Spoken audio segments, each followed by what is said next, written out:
throw open a question to the teachers. Please feel free to unmute one at a time and do express your views. And when you're doing so, the other person may kindly be waiting, who is waiting in line, be patient for the individual to complete and then mute themselves. Okay. So it is your responsibility to mute and unmute. Illa antandre, if you are not able to manage it well, then probably I will have to again resort to a monologue, which can be quite taxing again to continue with this kind of a session. And therefore, I request your cooperation. Now, as teachers, I'm asking a very specific question. And sometimes what happens, see, soft skill is oceanic. And quite likely that, as the flow of discussion goes, we may get derailed. So I may have to moderate and then get back and, kind of regulate the discussion. Nevertheless, if in case, it goes off track, then I will be there till such time. Yeah. The question open to all of you is, how would you identify what a child is going through in terms of feelings? So what I'm talking about is only about feelings. Since I'm, talking about how we can teach soft skills, how do we identify these things? How do I teach soft skills to the teachers, and how you could put to use these soft skills? I mean, put to use some of these instruments or ways to develop the soft skills in children. I pose this question very specifically. How would you be able to identify the feelings that a child is going through? What are the ways? Madam, body language and facial expression, is it possible to have it, ma'am? It is possible. Wonderful. I see. I am going to just make a note of things that you say so that I am also able to, relate it later. So you say it's body language and what else? Facial expression.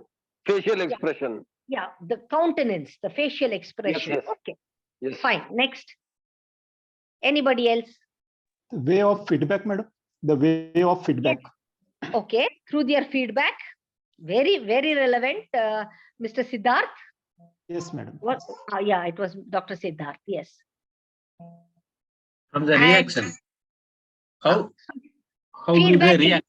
Okay. Feedback in the form of, it could be feedback or it could be reaction itself. Okay. Yes. Wonderful. Concentration of the student, madam. The attention of the student towards what you're saying, is it? Okay, the concentration or attention the individual is paying. But will attention be able to tell you about the feelings? See, please try and relate it to feelings. How will you ensure, or how will you get to the feelings of a child? What the child is going through? It was a perfect answer when they said, do you understand their body language, their facial expression? Sometimes they're very vocal in giving a feedback, or the way they react to a situation will give you some insights. What else?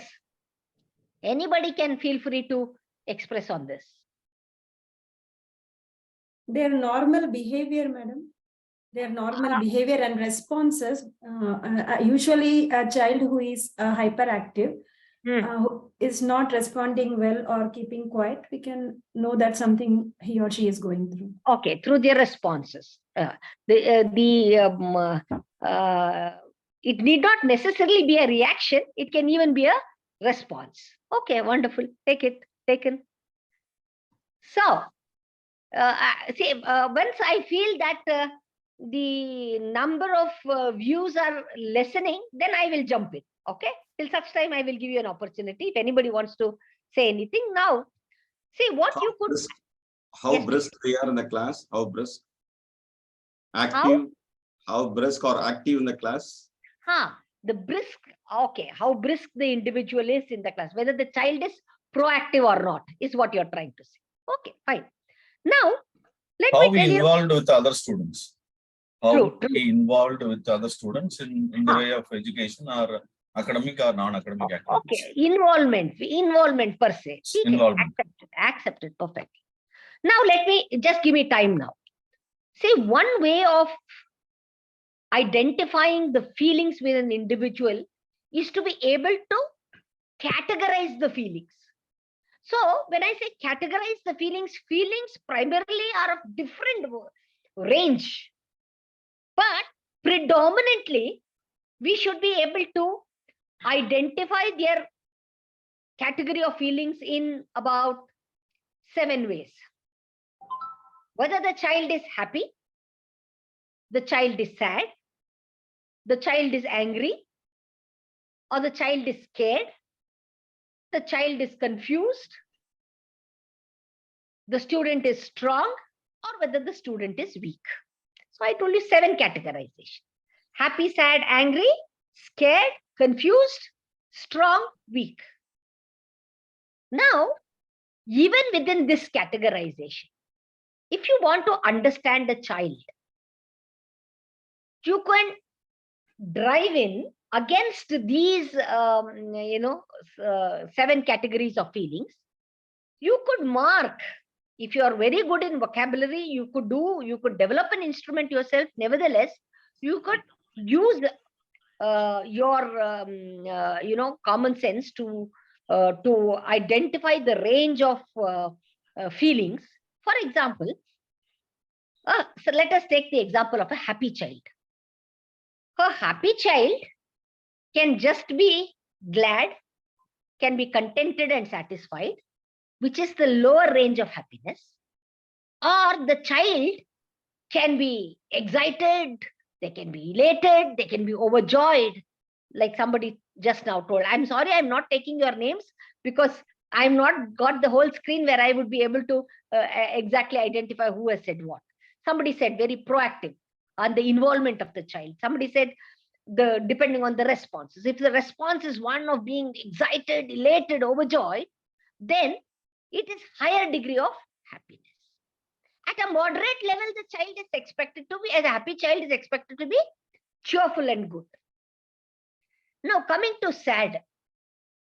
If a child is sorry, if the child is lost, the child is really bad, it is the, I must say, lower degree of being sad. But if the child is hopeless, the child has no hope, is hopeless.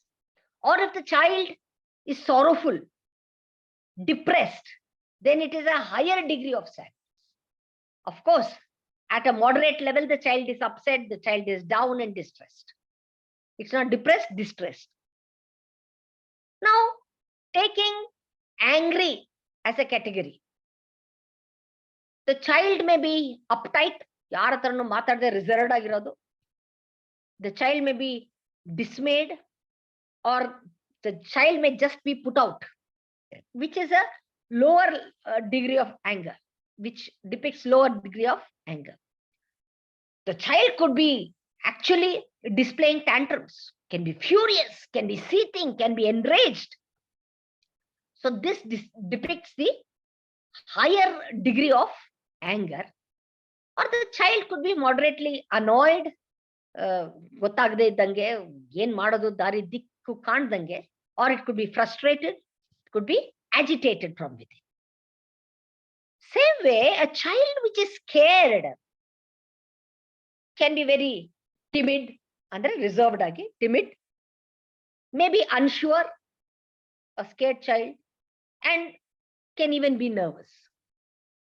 But at its highest level, a scared child could display being fearful, could be very panicked, could be afraid.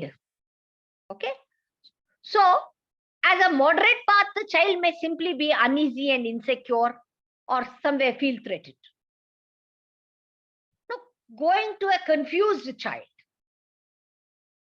A confused child may actually be bothered, maybe uncomfortable and undecided at its lower range.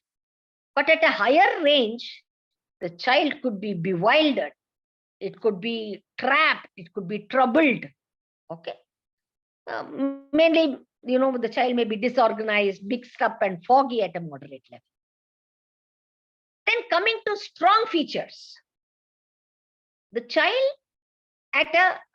when you say the child is strong, at a lower degree, the child may be sure, may be secure, and the child can extend itself, lend itself with confidence.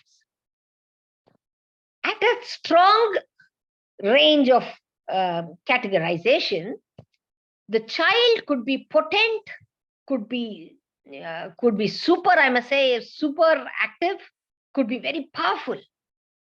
They are called a strong personality, strong feelings, individuals with very strong feelings. And in between, there could be energetic, they could be confident and just capable. And a child with weak feelings. Okay, weakness being a feeling, feeling weak. They could be shaky, they could be unsure, they could be soft. Or at a much higher range, they could be overwhelmed. They can be being weak, they're belittled, they feel very small, incapable and kind of helpless and insecure. So it is important that you try out these categories of feelings to see they are not quantifiable. This is not something that is quantified, but it certainly gives you an indication. When you ask the child to mark, given all these insights, okay, where do you place yourself? If you analyze yourself, are you a happy child, a sad child, an angry child, or confused? Are you a strong? Do you consider yourself strong? Or are your feelings very weak? Now, this, by asking the individuals to give you a feedback on what they perceive about themselves, will give you enough sight into probe further to understand where the child stands in terms of the feelings. So it will give us some clues on whether the child could be a problem child, whether the child is going through hardships, or whether the child is, bubbly and constructive enough to take on things. So this will give you one kind of, it's a typology, one blanket. This is not a foolproof method, but certainly very indicative and helpful to understand. Yakendre looks are very deceptive. They may come in the best dressed, branded clothes, but deep within, they may be very insecure. Okay, and they may be actually suffering from what you call as helplessness. But to cover up that, they would try to camouflage themselves with the best of clothing, and we may think that they come from a very good background and elite background or whatever. Perceive ಮಾಡ್ಕೊಂಡು, we may tend to overlook the inner sufferings of the child. So this is one mechanism of indicating, knowing or getting to know where the child stands in terms of the feelings. Then always, to know a little more about the child, ask questions like where the child actually puts in writing. Ask the child to answer questions like, who am I? Let the child answer. Asking a question to the child asks itself a question. Who am I? And it should be able to write who he or she is and what makes the individual unique. And ask another question to the child. Preferably have it all in written form so that there is no change or modulations later. What aspect about me never changes? Ask the child. When the child reads, what aspect about me never changes? She or she will be able to answer why, what they are very stubborn about, or what they don't want to change, what they are very comfortable with, what is their comfort zone. And then it will also help you to know, when you further ask them a question, write about what should I do to change. So you will know whether the child has an inclination to be proactive towards change, or whether the individual is so rigid that it resists the change. Okay. Then ask the individual, what do I know I'm good at? Here we are testing whether the child is able to understand what his or her strengths are. So when you ask a question, what do I know I'm good at? The child has to say that he or she is good at something, or that, something that interests the individual so much that the individual is passionate about. So he or she would write that. And see, they're all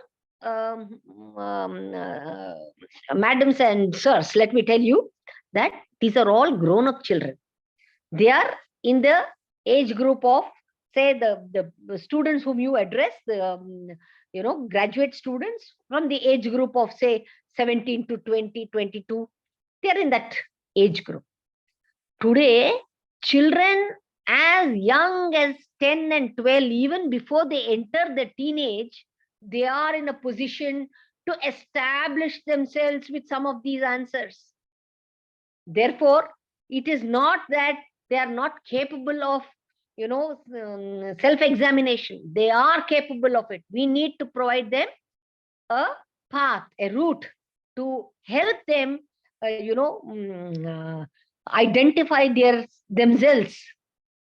So the next thing that you will ask is, how can I leverage these good things that I have, okay, in a memorable way? How can I take this forward? This should be a brief statement, but that they will say how they can leverage or make optimum utilization of that, that trait in them or that skill in them, which they can take forward. So you ask them for what is that experience they have to support, to say that they are good at something. Ask them that and tell them how, whatever statement they make, how that statement can make them better understood in terms of their, say, professional goals or personal goals. So in this way, when you pose questions to them or make them think, give them time, make them answer these questions, ask them to present it, speak about it, seek clarification, and then you will be able to see what happens is, there is no one specific instrument that will be able to tell everything about the individual. There are different sets, particularly when you're doing a behavioral lab, that where a series of tests are being administered, you will be able to relate depending upon the inferences that you get from n number of these tests, and then you collate it to be able to get a complete and more holistic picture about an individual. So this is one mechanism of using a question. There is yet another way of identifying what is the personality. See, there are hundreds of personality tests for identifying individuals' personality. I am just going through a general accepted, called the Big Five model indicator, okay, which talks about primarily 5 aspects of an individual's personality. One of them is whether the individual, it's all about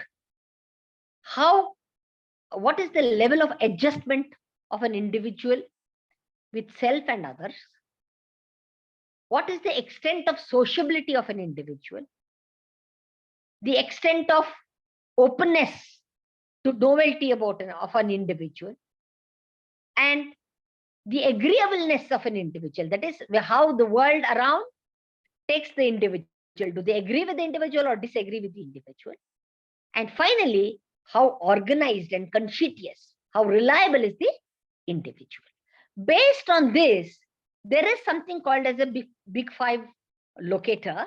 Okay, of course, the technicalities of which you can understand only when when you lay your hands on the what do you call that instrument, behavioral instrument. Here, let me tell you. See, I was talking about evaluation. Okay, measurement. So, what is it that we look for when we say adjustment? See, I'm talking about personality, competence, or in other words, you call that as trying to identify what kind of competencies the individual has. Okay, in terms of adjustment, in terms of sociability, in terms of openness, in terms of agreeableness, and in terms of conscientiousness. So let us look at this. Let us take the example of adjustment. Individuals may be strong in terms of adjustment, or they could be weak in terms of adjustment. People who are generally strong in terms of adjustment are people who feel very secure. They are unflappable. They don't get disturbed. They are unflappable. They are very rational. They are guilt-free individuals. Okay, so they lend themselves for strong adjustment. Antarra, we call them as resilient people. People with high levels of resilience. On the other hand, if the individuals are low in terms of adjustment, they generally display a lot of excitableness, or they are excitable individuals. They worry a lot. They take a lot of tension. They are very reactive. Okay, the yes/no comes immediately without even viewing or without even weighting it against consequences and possibilities. They are individuals who are high strung and they are alert. Okay, they don't want even one bit of inconvenience or discomfort. Now, these are individuals who are called reactive. So those with strong adjustments are resilient, while individuals with weak adjustment are reactive. And those in the midway are the individuals who are responsive. Because when I got certain feedback, I asked about, how would you be able to understand the feelings of an individual? People use the words reaction, response, all this. So when adjustment is low, they tend to be reactive. When the adjustment is high, they tend to be resilient. Those who are moderate are responsive. So I hope you understood the difference between being responsive as against being reactive. On the sociability scale, individuals who are low in terms of sociability are individuals who are very private, very independent. They will do their own job. They don't want anybody's interference. They work alone. They are reserved. And also they are hard to read. Whereas individuals with high levels of sociability are people who are very assertive, tumba confident agirtare. They are able to mix themselves with. They are assertive people. They are sociable. They are warm, very optimistic type of people, and generally tend to be very talkative. So people who are low on the sociability scale are introverts, prefers isolation, and individuals who are high on sociability are referred to as extroverts, and individuals who are on their path midway, okay, they are called as ambivert. Between introvert and extroversion is ambivert. Then in terms of openness, individuals who are low in terms of openness are individuals who are, see, there is nothing like right and wrong in this, please understand. It's between black and white, there are several shades of gray, that is all. So individuals who are low on openness, you can't tell that they are individuals who are, who do not have good traits or something like that, or competence. People with low openness tend to be very practical. They are very conservative, tumba cautious. They don't go one step forward without being truly, sure. So they are practical, they are conservative, they seek, they are more vertical, they seek the depth of knowledge. They want to be fully convinced, and they are no doubt, they could be experts, they could be efficient, but they display these kinds of characteristics. Whereas, so they are more of, in a way, preservers.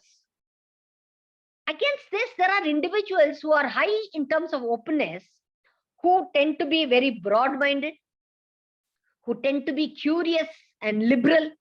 They tend to sometimes, for the want of curiosity, they tend to be a little impractical, and they are individuals who get bored with the usual routine. They would love novelty. So these are the characteristics of a individual with high openness, and is generally referred to as an explorer. And the one who falls between them is moderate, doesn't take extreme stance.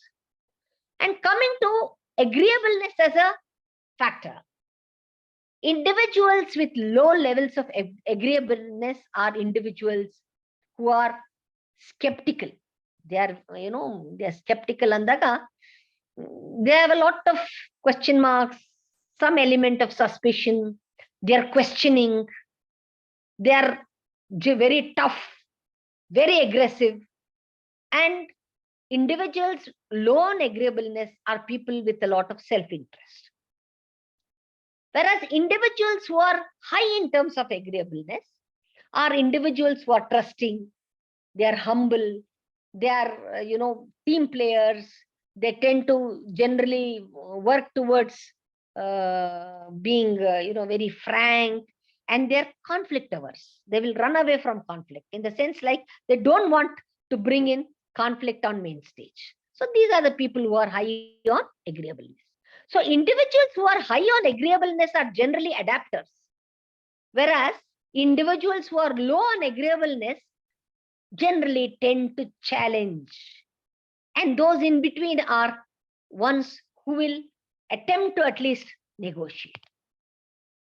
Then coming to conscientiousness. And the conscientiousness andre being organized, being reliable kinds. So people with low conscientiousness, are very spontaneous. They are more fun-loving. They're not very serious. They are experimental and unorganized kinds. Whereas individuals who are high in terms of conscientiousness are the ones who are very dependable, very organized, very disciplined, very reliable. They are cautious, and they're also stubborn.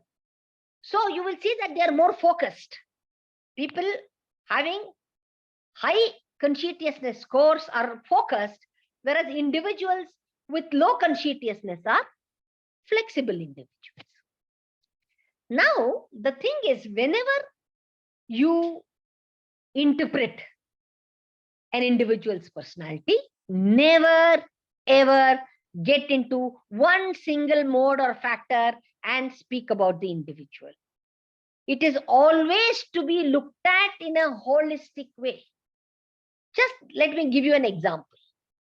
If an individual tends to be weak in terms of adjustment, low in terms of sociability, low in terms of openness, and I must say low in terms of agreeableness, such a dangerous combination, then you will interpret the individual personality in toto, not based on one thing.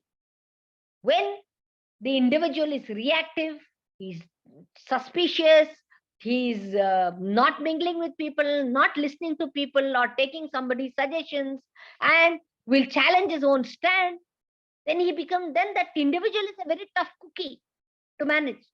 So that is, Idanella, this is one, I'm just giving you ways. Being online, let me tell you, it is a big limitation to be able to explain these things.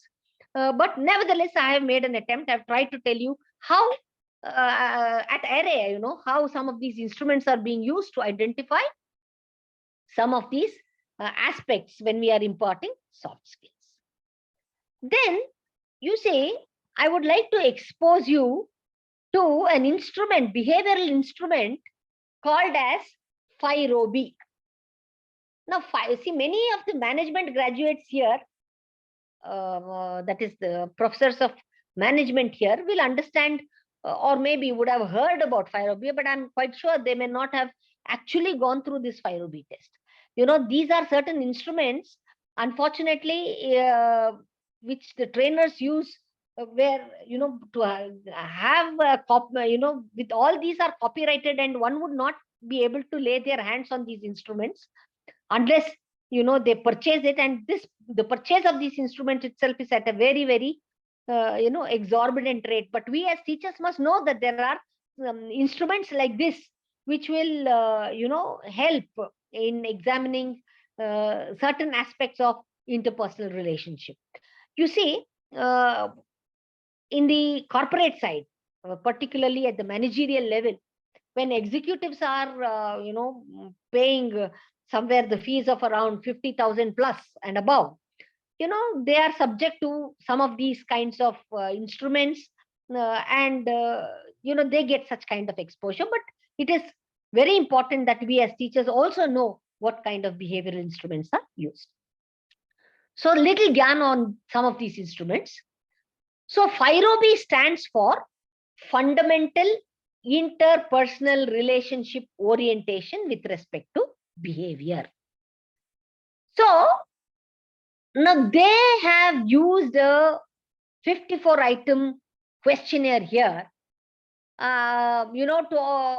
to measure certain important fundamental dimensions of interpersonal relationship. There are 3 fundamental dimensions of any interpersonal relationship. One is called inclusion, second is control, and third is affection. There are 3 major dimensions, fundamental dimensions of interpersonal relationship. What does inclusion look for? See, inclusion assesses the degree to which a person associates with others.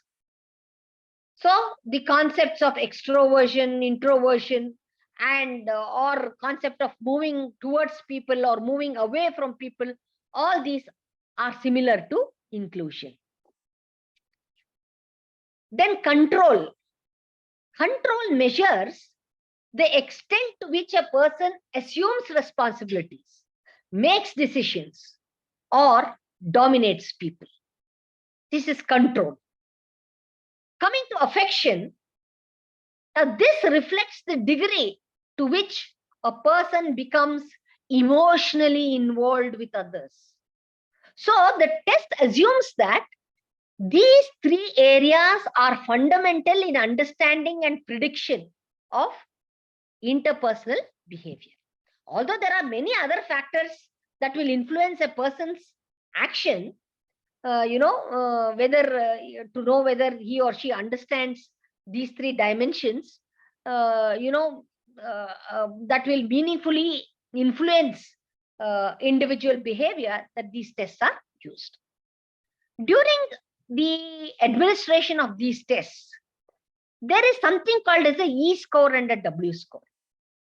E score andreno, it represents a person's expressed or manifest behavior.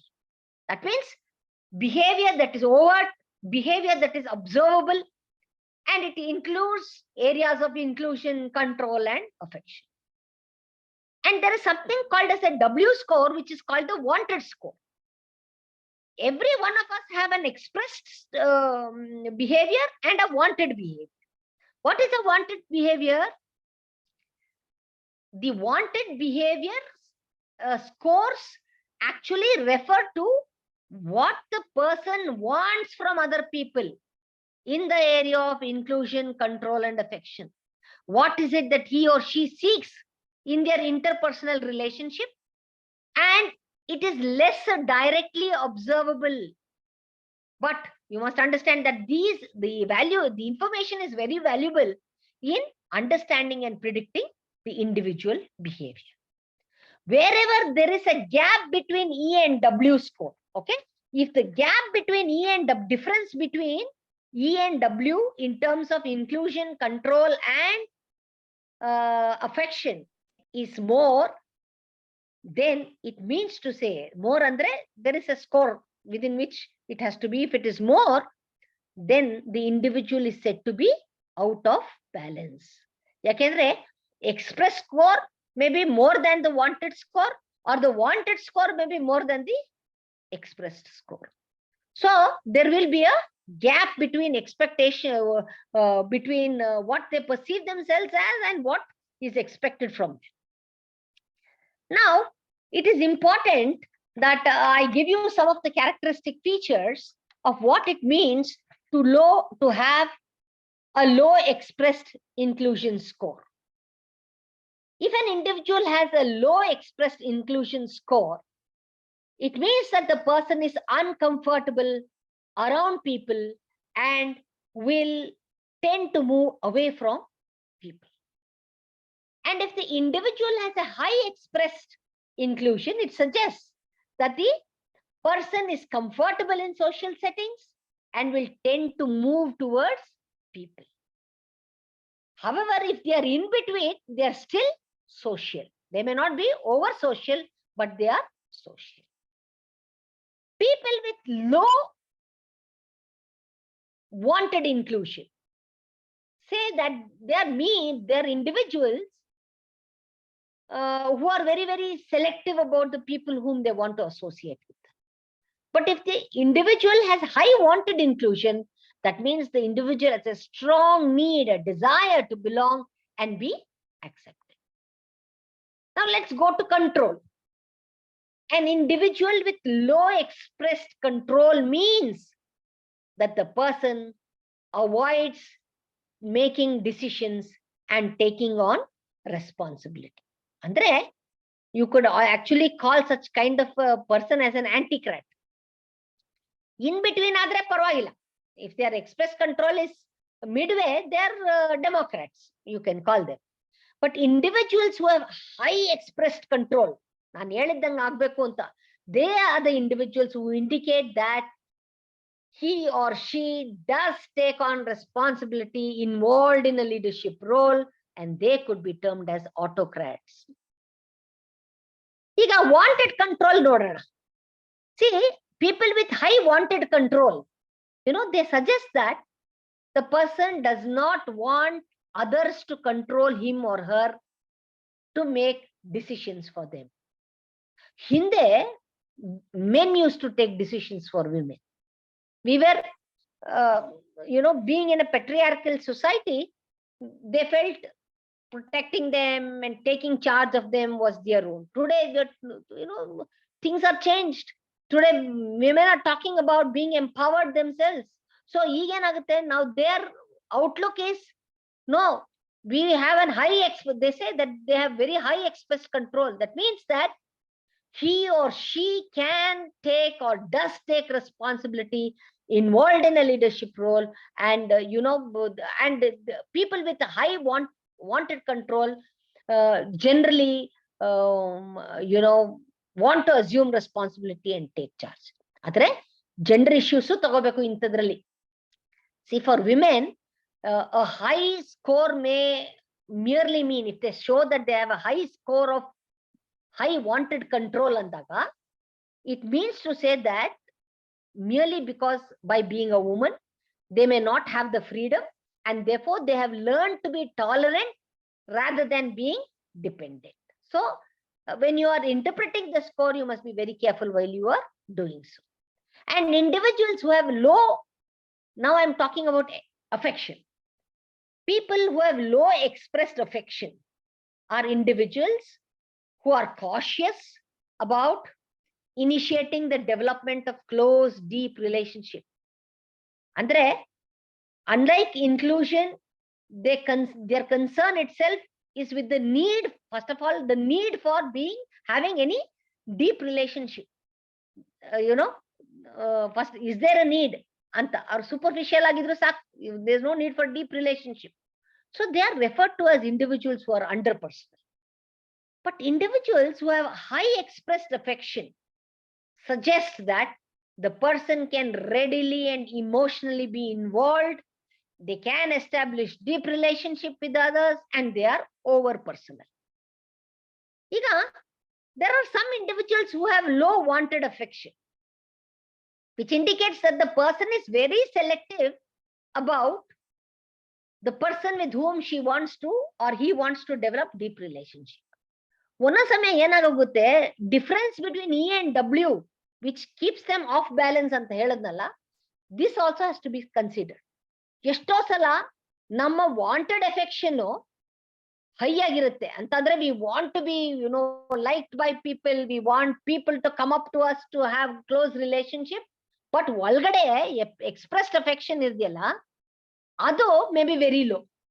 Very expectations itkondu avaru nanna hatra barilla, avaru nannanu maatadisilla andaga, you are kind of a distorted personality. Yeneno ego ante, innenante, mattonde, there's so many things that will interplay and keep you disrupted. You tend to follow the mechanism of blame game. So these are certain things that happen, and it is important that you know what is to be how rather to maintain a balance between your expressed scores and wanted scores. So this is about a very I must say, I'm not able to give you the complete instrument and its measures for evaluation, but these are mechanisms, instruments that are used for the purpose of understanding fundamental interpersonal relationship.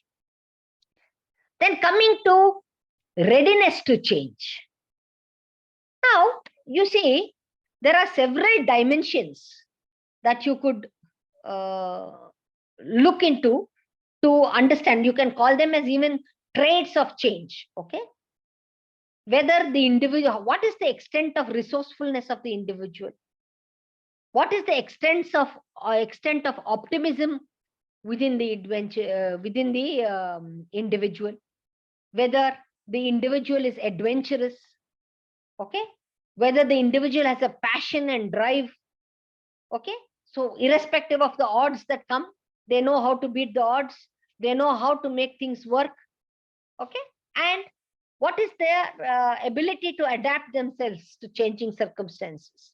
What is their level of confidence? And also, what is their tolerance for ambiguity?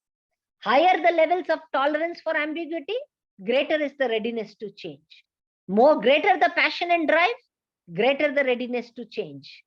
More adventurous they are, greater is the readiness to change. If they are if they are optimistic and their scores are high, that means they have the skills and competence to overcome the possible obstacles to change, and the extent to which they are networked. Better and greater the networkedness, the greater is the possibility of adapting themselves to change. So these are certain traits of change readiness. So I mean, you can go on like this of various skills, and how to examine the extent to which the individuals possess them. Then before I open it for discussion, let me talk to you about one.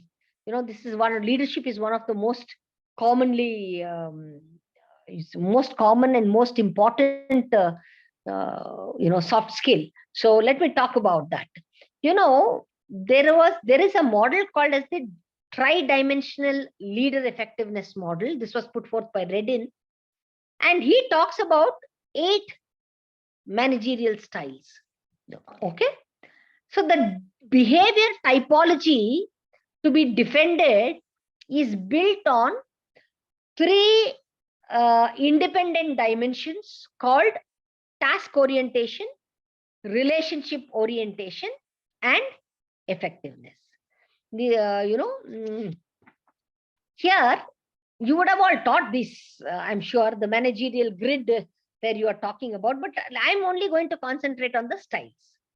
So the task orientation believes in the motto of getting the job done, and here the individual is set to meet the production and technical obligations of his position.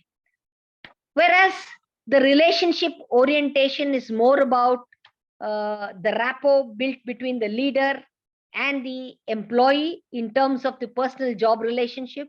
It is characterized by things like listening, trusting, and encouraging, and the extent to which the leader is emotionally committed or involved and is willing to invest his time and energy in the employee. So the orientation will make the individual to actually care about the feelings of the other individual with whom he or she is interacting, and that is the leader vis-a-vis the subordinate. So the leaders having this, or when I say subordinate, it means just a follower. So in the context of while teaching students, we are not talking about manager subordinate, we're talking about, a mentor-mentee, for example. So the leader can be influential in terms of the relationship he or she has with the client system, that is the student. And using this, the leadership effectiveness is being drawn. Now, I was telling you about the various leadership styles. When an individual is low on task and low in terms of relationship, naturally, the leader is low in terms of effectiveness, and therefore, he is using a separated leadership style. In fact, he is called as a deserter. I'll come into the characteristics later, but now he's called as a deserter. Neither good in task nor good in relationships. Now, individuals who are low on task but high on relationships also display low effectiveness because they play a missionary role. They are related, but they are not always showing results. People who are high on task but low on relationship, neither they, despite being high on task orientation, they are not good performers, they are not effective because they could be, in the name of being dedicated, they could be more autocratic in their style. Now, individuals who are high in terms of task and high in terms of relationship also display high effectiveness. They are actually integrators. I mean, no, I'm sorry. I said sorry. They are high in terms of task, high in terms of relationship, and they're, as I said, they're integrators. They are more democratic in their approach. If they are high in task, I told you low in terms of relationship, they could also be benevolent autocrats. If they are low in both of them, they could also play the role of a bureaucrat. See, by virtue of fear alone, they would be able to get people to perform. So the leadership styles could be a deserter leadership style, it could be a missionary leadership style, they could be autocratic in their approach, they could be compromisers, they could be bureaucrats, they could be developers, or they could even be autocracy, they could be benevolent autocratic style, or they could be very participative, in other words, democratic leadership style. So identifying of this leadership style requires you to use a number of these depending upon, there are instruments which define the characteristic features of various leadership styles, and they would have, developed a questionnaire that opens up to all of these characteristics, and you are in a position to identify which is your predominant style backed by a second style. So put together, they form one leadership style. So there are various mechanisms of examining the, the type of leadership that the individual has. And being a leader, what would be his style? So with this little background, I wish to open the house for discussion. You may please feel free to pose questions. I will, in the way that is possible, give you some insights, and then I would like to go ahead and wind up, this session. Madam, this is Ravikant. Yes, sir. Madam, in case if you are going to take the classroom environment, In case you take, the classroom environment, huh? the emotions and behavioral ability of the students differs. So in this situation, how it is possible to tackle, madam? Is there any need among the teacher community to develop some inner qualities? Absolutely. Absolutely. I just, there's a call here. Okay. Absolutely, sir. You see, we have in our class, we have a very heterogeneous group. Children coming with, just as they come with different levels of IQ, they also come with different levels of EQ. You agree with me? Yes, madam. In a classroom, we have a very heterogeneous group. And this, I say, use of behavioral instruments to understand individuals is the primary reason, because you can't have a blanket answer, blanket approach to deal with individual problems. Each individual is different and unique and has certain different levels of deficits. Some has lacuna in terms of confidence, somebody else will have lacuna in terms of communication, somebody else may have lacuna in terms of adaptability. So it is very important that, see the number of class hours that we are interacting with these children, in a year or in a semester. That many number of hours we have at our disposal to be able to understand and identify. You cannot put them to a battery of tests and put them to a laboratory exercise. But in our everyday interaction, we are able to identify certain competencies which are worth highlighting. There are certain challenges and weaknesses in certain children that we are able to identify in our course of interaction. As teachers, what best we could do is to be able to address that issue of an individual. Although classes where we give gyan on these things is for everybody's consumption because of its importance as a life skill.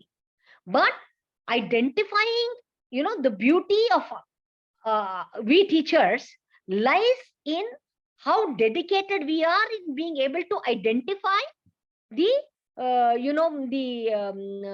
must say negatives or the weaknesses of individuals, and address those issues. So it is not a blanket mechanism where we can give solutions to everybody. There are certain individual cases that needs, see, communication, for example, is very important. It needed for everybody. We give gyan to them on communication, how to improve the communication. We provide them with opportunities. We at the same time, we are doing corrections at every pace, at every possible context, constructively. We engage in criticizing, or engage, if not in criticizing, constructively we will tell them how they could improvise. So the individual, see, this is a two-way activity. It's a joint responsibility. Any learning is a joint responsibility.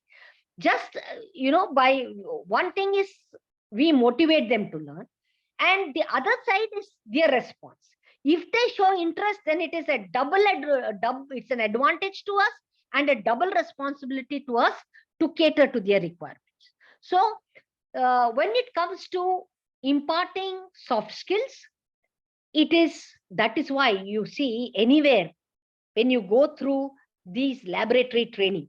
See, if to say I'm a qualified trainer, then I say go through a laboratory. I went through this, training as a soft skills trainer at IIM Bangalore. We were only 7 of us for whom this whole training activity was being done, where, see, each one of us are individual, as individuals are different in our perspectives. We look at the problems differently, solutions we suggest in different ways. So the whole laboratory exercise was being done to us, particularly they called it as a sensitivity lab, where we were allowed to unlearn, open, and then, the trainer spoke the least. The trainer gave us an opportunity to express ourselves, our fears, our our inhibitions, and only acted as a moderator where it was required. So ಇದನ್ನ ನಾವು experiential learning ಅಂತ ಅನ್ನೋದು, where we are not, the teacher doesn't feed us with things. We learn out of our experiences. So this kind of an exercise is very essential. I know, see, even today, now I teach students of MBA. I tell them, see, those of you who are interested in going through a more rigorous understanding of your own personality, come over to me. I will, I will administer these behavioral instruments for you. Vartara, do you think they will come? The response is so weak. Out of a batch of about 70 students, you could hardly have 3 or 4 coming first day, second day, and then they wither away. So what happens is there must be there must be earnestness on the part of the students as well, because they don't understand the importance of this. Once they jump into professional lives, they will understand A to pet to biddaga. Then they realize, these things are so important, and so it is very difficult for them to learn at that stage. So there can't, if we find that the students are responsive, then the responsibility on us as teachers is double folded. We have to reach out to them and see the individual areas of strengths and weaknesses and then cater to them. But for purposes of Gyan, for everyone, on important aspects, it could be on decision making, on teamwork, on communication. All of these things are important life skills which we impart in general, but there are specific solutions to specific problems. Madam, Yes, Mohan. madam, the role of emotional, especially the role of emotional intelligence, teaching through online. The role, please come again. The role of emotional intelligence. The execution of emotional intelligence in online class, ma'am. How to execute the emotional intelligence through in our online class? Let me tell you. Anyway, there are two. Yeah. No, there are 2 things that you are talking about. One is, Yes, ma'am. one is on emotional intelligence, and the Yes. other is whether this online teaching is impactful for understanding emotional intelligence. There are 2 things here. Yes. Talking Yes. about emotional intelligence per se, we are talking in terms of, one is the self-awareness, self-regulation, and self-control to achieve private victory, and social control. Okay, and one is social control and social awareness. Social awareness and social control to achieve public victory. Okay, so there are two of these issues. Now, when you are talking about emotional intelligence per se, bringing in that awareness, what constitutes emotional intelligence, these are all inputs that you can give online. Absolutely no issues. It can be like a monologue where I tell you what it each contains. And, but today you see, I have such a constraint being this, working this on an online mode. I could have been n times more effective had it been an offline session, because I could look into your eye, I could Yes, come ma'am. over to you, I could relate myself to you. Yes. See, it becomes such a monotony. And Correct. online, particularly for these things, is a bane, no doubt a bane. But that is why my first half of the session was purely about giving you why it is soft skills are important, and how as teachers we could reach out to students. Okay, which was a talk. But to be able to tell you how to execute, the execution of the behavioral instruments for learning soft skills online is a big bane. But then the thing is, readiness to change and adaptiveness is so important. So Correct. Yes. so maybe trying out mechanisms. Even then, I'll tell you, because we have copyright issues and problems, I can't even put up those instruments, which are quite expensive, which I too have bought, and I cannot be displaying it over on these things. These are certain limitations and constraints. Yes. Hello, madam. Thank you. Hello. Yes, Hello. Dr. Siddhartha. Yeah, madam, Siddharth from Maharashtra. Yeah. I want to talk about the major issues Please. faced by all we Indians about the lack of academic will. As we know, the Indian education institution have understand the importance of soft skills. However, soft skills training programs are conducted only when industry placement are around the corner. Correct. This there is a no structured and consistent approach. Even Absolutely. some students simply do not attend the sessions, like case studies, role plays, business games, or debates, which is very important to the soft skill development and the confidence among the student. Madam, I think a soft skill program must be mandatory and given equal importance with the other core subjects. Hard skills, yes. Just like it should not be like a no credit course. Personality development, any Tom, Dick and Harry can do, and any Tom, Dick and Harry can either attend it or not. Unfortunately, our curriculum is so designed that you say personality development is so holistic learning that from day one to the day last, it is a continual learning. But there is no, what you said is 200% correct. There is no structured program to deliver this soft skills, which is so important, not necessarily only for placement, but for life. You are 200% correct, Dr. Siddhartha. We need to have in fact, the boards of studies should look into this as one of the vital, vital course. I call it course, a vital course to be introduced in all, just like you have your, with where they feel that constitution is very important, just as they feel environmental science is important. Very, very important is this personality development. I fully endorse your views. Yes. I think it must be mandatory, madam. It should be mandatory, really. And that is the lacuna with our curriculum. That was what I opened my session with. There is no structured mechanism. For STEM courses, there is everything. But when it comes to these soft skills, which is a very important aspect, we don't have a structured curriculum. Even if there is there, it is not for all. Maybe one semester, one paper, for management students may not be it doesn't even have any place for science students, or for that matter, art students. So unfortunate. This is important for every human, I must say. Just as mathematics is important for every individual, so is this important. Yes. Good evening, madam. I'm Suresh Babu from Salem. Namaste. Is there any mention about soft skill in NEP, ma'am? Certainly, sir. The whole idea, you know what NEP is all along trying to tell about? No, like compulsory, like making it as a compulsory course like that.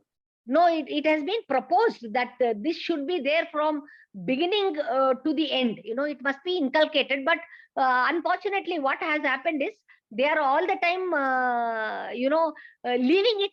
See, it is unstructured. It is unstructured in the sense, leaving it on the onus of the teachers, saying that this is so important that from beginning to end you must inculcate. You know, this doesn't help. Whenever there are loose ends, you know, the important components of any education is concept, knowledge, skill, attitude, and action. Okay. Now, when it comes to this skill, NEP may be talking about all that access, equality, equality, affordability. You must have heard enough and more about NEP than me, accountability and things like that. But when it comes to what at best NEP is trying to say is, you must be able to garner the expertise of those faculty members and impart that to your students. It's a compulsion. It's mandatory to impart it. That's all. How the nitty-gritties of it is not worked. So this has to be taken up by the deans, by the boards of study to include this. Nobody stops them. No university can stop a board of study from wanting to have a particular subject or course or not. It is again the policy making body that has to take a call on this. Madam, in the first part, we have been highlighting communication is very important soft skill, correct? Correct. Yeah. But even after 12 years of studies in the school, we get a very raw children in the college. And we find very difficult to make them to cope with the college system because they lack English. And we commerce teachers, we need to do a lot of other things. But there should be a proper system where the children could come with a reasonable communication skill, which may enable them to be more effective in learning commerce. Yeah. Yes. This is a $1 million question that defies an answer.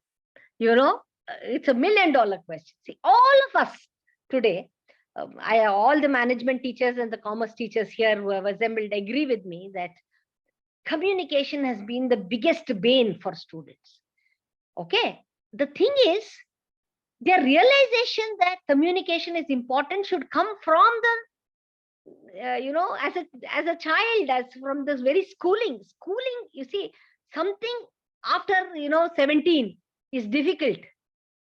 The corrective action after 17 is difficult. Right from the age group of 5 and onwards, if you emphasize on communication, it need not necessarily be English. It could be even in your regional language. Communication, you see, is so important. They are neither there nor here. Unfortunately, children are neither there, at least in one language, they must be proficient. They're not even that.